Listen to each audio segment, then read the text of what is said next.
Hello everybody, your dear old Uncle Armored Otter back once again with a build update. I haven't done any of these before, but I felt this warranted it, and it's not going to be a full build video like my other build videos are. However, recently I put out a build for an Aether auto-attacking Spellbinder. I thought it worked really well, it was really powerful, and I didn't think I'd have to change it because I slept on the new set that came out in 11.9, the Veilkeeper set.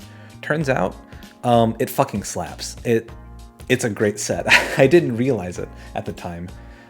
So before I go into why I thought it was bad, let me just give you a rundown of what it does. It's 4 pieces. It is chest, shoulders, helmet, and metal. And as far as this build is concerned, it's about 3 things. It's about Spectral Binding, getting buffed, you get flat 10% attack speed, you get a bunch of flat lightning damage to your auto attacks, and a bunch of flat health regeneration for Spectral Binding. All good stuff. Arcane Will, which is this node down here in the Arcanist tree.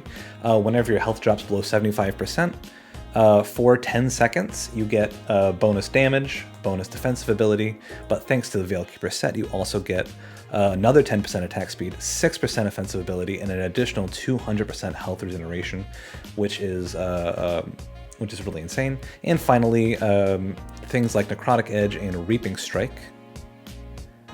Yes, get a bonus flat Aether damage bonus, as well as a little bit of full conversion. So that's the set in a nutshell. My initial assessment was that since a lot of the bonuses are tied to Arcane Will, this would just not be very strong at all. All in all, you get a bonus 4-second duration to Arcane Will, and like I said before, the bonus attack speed and offensive ability.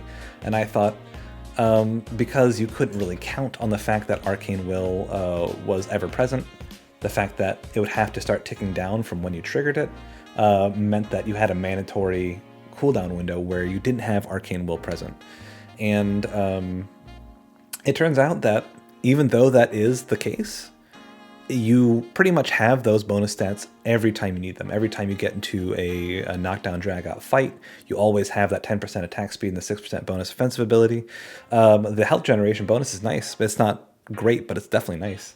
And the fact of the matter is that this build does so much damage that you're going to be melting your major enemies within the span of your Arcane Will.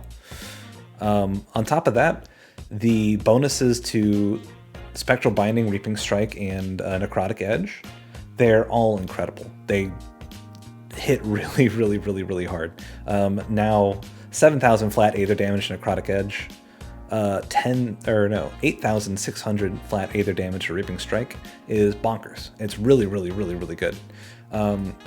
So before we were using 5-set Kriegs. So obviously we go down to 2-set Kriegs, keep the gloves, keep the belt, or the boots rather. These are 2 pieces that both have physical resistance on it, which is great. And of course we use the 4-piece Veilkeeper set. And the other interesting thing about the set that I sort of slept on is it natively has up to, I believe, 70% cold to Aether damage conversion, which means that you can use the Mage Lord bands in conjunction with Veilkeeper's armor, and that is going to convert 60% of your lightning damage, that's the new lightning damage that you get from Spectral Binding, as well as 100% of the cold damage, which is, again, all of this stuff in Soul Harvest.